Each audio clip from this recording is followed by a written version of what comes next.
Morning বন্ধুরা, কেমন আছেন? আশা করি সবাই ভালো আছেন। আজ আমি ব্রেকফাস্টে বানাবো আলুর চচ্চড়ি। আর আলুর চচ্চড়িটা বানানোর জন্য কড়াই বসিয়ে দিয়ে কড়াইতে তেল দিয়ে দিয়েছি। তেলে কালো জিরে ফোড়ন দিয়ে দিলাম, তার মধ্যে দিয়ে দিলাম পেঁয়াজ আর কাঁচা লঙ্কা।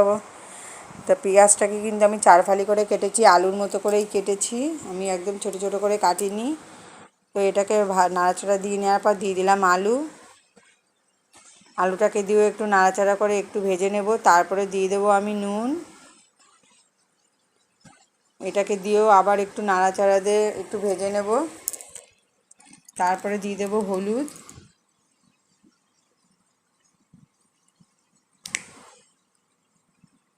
আমার এটা হয়েই এসছে ভাজা অনেকটা, এবার একটু হলুদ দিয়ে দেবো।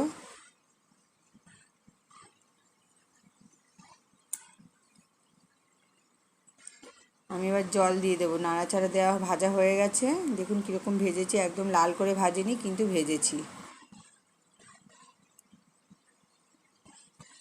এবার একটু ঢেকে দেব। দেখুন আমার এটা কিন্তু হয়ে গেছে। ঢেকে দেওয়ার পরে আমার এটা 5-7 মিনিটের মধ্যেই আমার তরকারিটা রেডি হয়ে গেছে। এই সময় একটু দিয়ে দেবো ধনেপাতা কুচি। তো এইভাবে আপনাদের কার কার ভালো লাগে ব্রেকফাস্টে আমাকে কমেন্ট করে জানাবেন।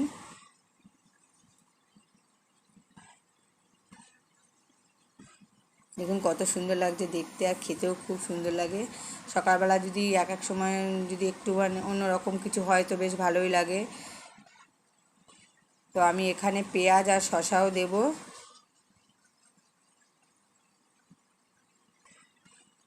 দেখুন এইভাবে বেশ ভালোই লাগবে কিন্তু আমার ভিডিওটি আমি এখানেই শেষ করছি। আবার দেখা হবে অন্য কোনো ভিডিওতে। ততক্ষণ ভালো থাকবেন, সুস্থ থাকবেন। ধন্যবাদ।